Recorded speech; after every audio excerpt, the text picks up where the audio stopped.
آخری مسئلہ یہ ہے کہ بیماری کی وجہ سے وقتی طور پر وقفہ کر لینا جائز ہے. سمجھ میں آ رہی ہو بات؟ اسی طرح عورت کے لیے بچہ سنبھالنا، ایک جڑواں پیدا ہو گیا، بگلے بھی جڑواں ہوں گے وہ، اور اتنی آمدن نہیں ہے کہ وہ دائی رکھیں گھر میں یا ڈے کیئر میں جمع کرائیں ان بچوں کو، خود ہی پالنا پڑتا ہے اور گھر میں اور بہت سارے کام بھی ہیں. تو اس نیت سے اگر کوئی کرنا چاہے وقفہ تو اللہ کی طرف سے پابندی بولو بھائی نہیں ہے. سمجھ میں آ رہی ہے بات؟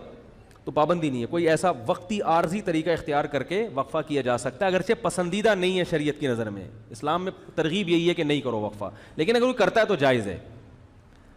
لیکن یاد رکھو اس نیت سے وقفہ کرنا کہ میں اسکول کی فیسیں کہاں سے بھروں گا. تمام علماء چاہے دیوبندی ہوں، بریلوی ہوں، اہل حدیث ہوں، چاہے وہ عرب ہوں، چاہے وہ عجم ہوں، اس پہ پوری دنیا کے علماء کا ایک اجلاس ہوا تھا، دلائل سے بحث ہوئی تھی. سب کا متفقہ فتویٰ ہے کہ اس نیت سے کہ میری جیب پہ بوجھ نہ پڑ جائے، اس نیت سے وقفہ کرنا حرام ہے، گناہ کبیرہ ہے، اللہ پہ الزام ہے، اللہ کے عذاب کو دعوت دینے والی بات ہے. اللہ کو غضب آئے گا. جس خدا نے تجھے پلا کے اتنا بڑا کر دیا، تو یہ سمجھتا ہے کہ تیرے باپ کی کیلکولیشن کی وجہ سے تو پلا ہے. اب تو اگلی نسل کو اس لیے روک رہا ہے کہ کھلائے، تو کھلاتا ہے یا میں کھلاتا ہوں. قرآن کہہ رہا ہے نحن نرزقکم، ہم تم کو بھی رزق دیں گے، وإیاہم، اور ان کو بھی. علماء کہتے ہیں غریبوں کے لیے نازل ہوئی ہے. اللہ نے پہلے ذکر کیا کہ تم کو بھی دیں گے، کیونکہ غریب کو ڈر ہوتا ہے میری روٹی نہ چھین لے بچہ، تو اللہ فرماتا ہے تجھے بھی ملے گا اس کی برکت سے، اور اس کو تو ملے گا ہی. اور آج کل زیادہ تر حمل جو روکا جا رہا ہے وہ اسی نیت سے کہ کھلائیں گے کہاں سے، تنخواہ میں پورا نہیں ہو رہا. سب کی زبان پہ یہی ہے.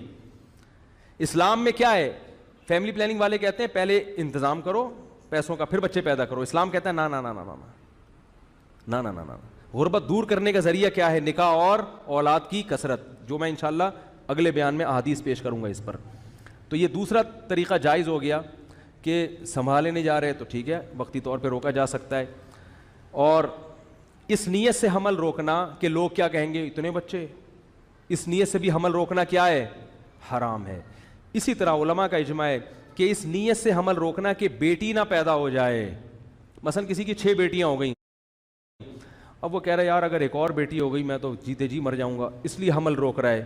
اس نیت سے بھی حمل روکنا کیا ہے؟ حرام ہے. کیونکہ آپ بیٹی کو کیا سمجھ رہے ہو؟ منحوس. اسلام میں یہ منحوس نہیں ہے. بیٹی کے خوف سے اگر حمل روک رہے ہو حرام. اور بہت سے لوگ اس لیے روک رہے ہیں کہ یار ایک بیٹا مل گیا، اب ہمیں ایسا نہ ہو بیٹی پیدا ہو جائے تو اللہ کا عذاب آئے گا. بھائی اس دنیا میں اللہ برکت چھین لیتا ہے.